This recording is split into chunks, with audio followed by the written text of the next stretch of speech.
जय श्री गणेश दोस्तों। हमारी आज की कहानी का नाम है अपेक्षा। कहानी अच्छी लगे तो प्लीज चैनल को सब्सक्राइब कर लीजिएगा। अब शुरू करते हैं कहानी। रश्मि, मुझे चाय बेड पर ही चाहिए। रश्मि विवेक के कपड़े आयरन कर दिए। उसे देर हो रही है। आज उसका इंटरव्यू है। निधि कॉलेज से आई है, थकी होगी। उसका खाना उसके रूम में ही पहुंचा दो। मम्मी का ख्याल रखा करो रश्मि। पापा को गरम रोटियां ही देना। रश्मि जब से इस घर में ब्याह कर आई थी, इस घर की धुरी वही थी। शुरू शुरू में तो इस बात को लेकर खुश होती, सब मुझे ही पुकारते हैं। पर उसे क्या पता था, यही चीज उसके गले का फंदा बनने वाली है। वह इस घर की बड़ी बहू बनकर आई थी। उसके पति अनिरुद्ध 2 भाई और 2 बहन थे।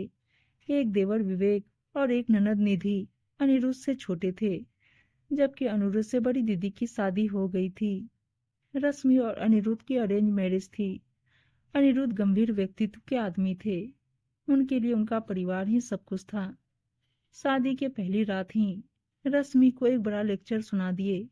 मेरे भाई बहनों का ख्याल रखना, मम्मी पापा की खिदमत करना और इस घर को व्यवस्थित रखना तुम्हारी जिम्मेदारी है। रश्मि ने इन बातों को गांठ बांध लिया था। उसने अपनी पूरी जान झोंक दी थी इस घर को व्यवस्थित रखने के लिए और एक सुघर बहू बनने के लिए। घर में मानसी थी झाड़ू पोछा के लिए, लेकिन बाकी सारे काम रश्मि को ही करने पड़ते थे। किसी को कुछ भी चाहिए होता था, अनिरुद्ध रश्मि को ही आवाज लगाते थे, रश्मि मम्मी पापा का यह काम कर दो, रश्मि विवेक और निधि का यह काम कर दो। और धीरे धीरे घर के सारे सदस्य रश्मि पर निर्भर होते चले गए। जो भी काम होता रश्मि को ही आवाज लगाई जाती।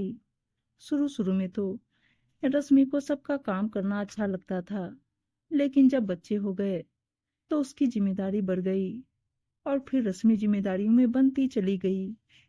उसने खुद पर ध्यान देना भी छोड़ दिया। अनिरुद्ध पहले ही उस पर ज्यादा ध्यान नहीं देते थे। अब तो सिर्फ वह कामों के लिए रह गई थी। जब जरूरत होती तब आवाज लगा देते। उन्हीं दिनों विवेक की भी शादी हो गई। उसकी पत्नी प्रिया सुंदर और आधुनिक सोच के लड़की थी।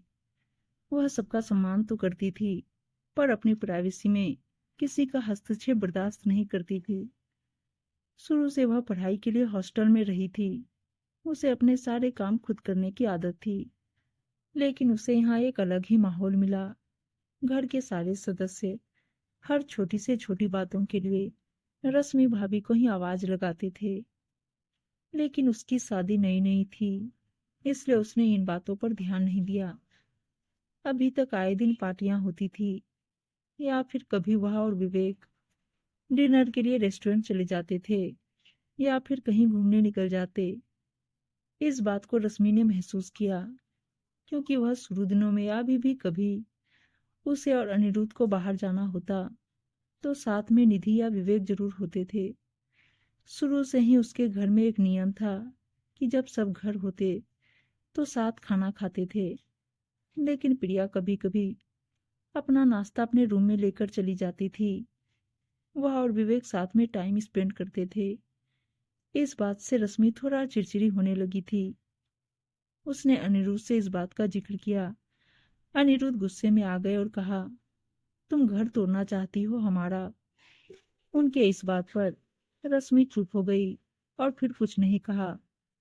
शादी के 4 माह बाद प्रिया ने रश्मि को जबरदस्ती उसके मायके जाने पर राजी कर लिया। उसने कहा, भाभी आप कुछ दिनों के लिए मायके हो आइए, फ्रेश फील करेंगी। अब तो मैं यहाँ हूँ।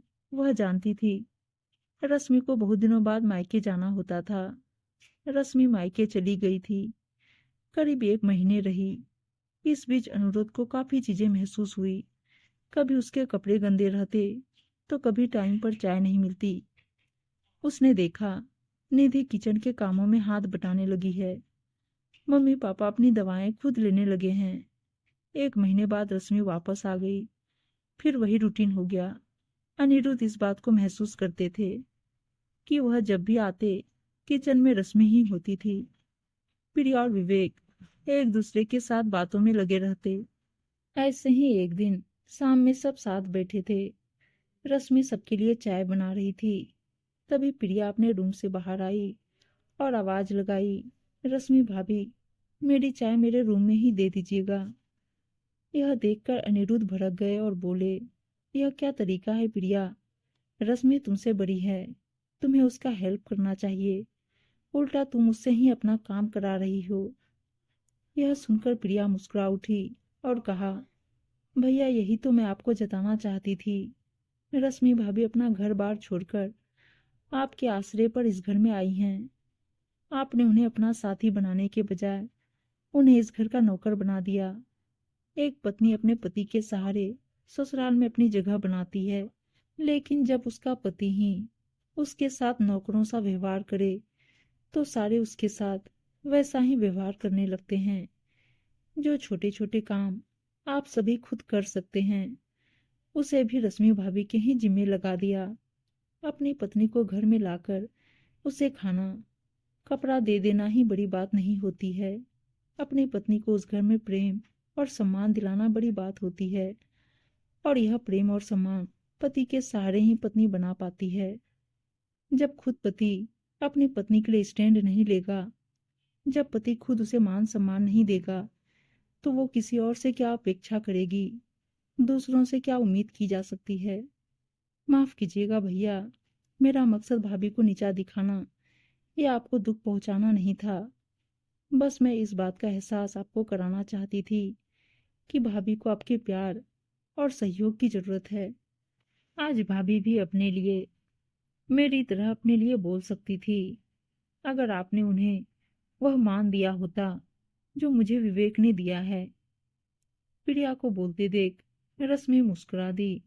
उससे अब समझ आ गया कैसे उसके साथ काम में हाथ बटाते प्रिया जैसे ही अनिरुद्ध को आता देखती अपने रूम में चली जाती। रश्मि ने आंखों ही आंखों में प्रिया का शुक्रिया अदा किया। गंभीर माहौल को देखकर प्रिया हंसते हुए बोली, अब इतना गंभीर होने की जरूरत नहीं है। आज शाम का खाना मैं बना लूंगी। आप भाभी और बच्चों को डिनर के लिए बाहर ले जा रहे हैं। उसके कहने पर सभी जो मुजरिम बने बैठे थे हल्का फुल्का होकर मुस्कुरा दिए। उम्मीद है दोस्तों कहानी अच्छी लगी होगी, और अच्छी अच्छी कहानियां सुनने के लिए चैनल को सब्सक्राइब और वीडियो को लाइक शेयर जरूर कर दीजिएगा। धन्यवाद दोस्तों।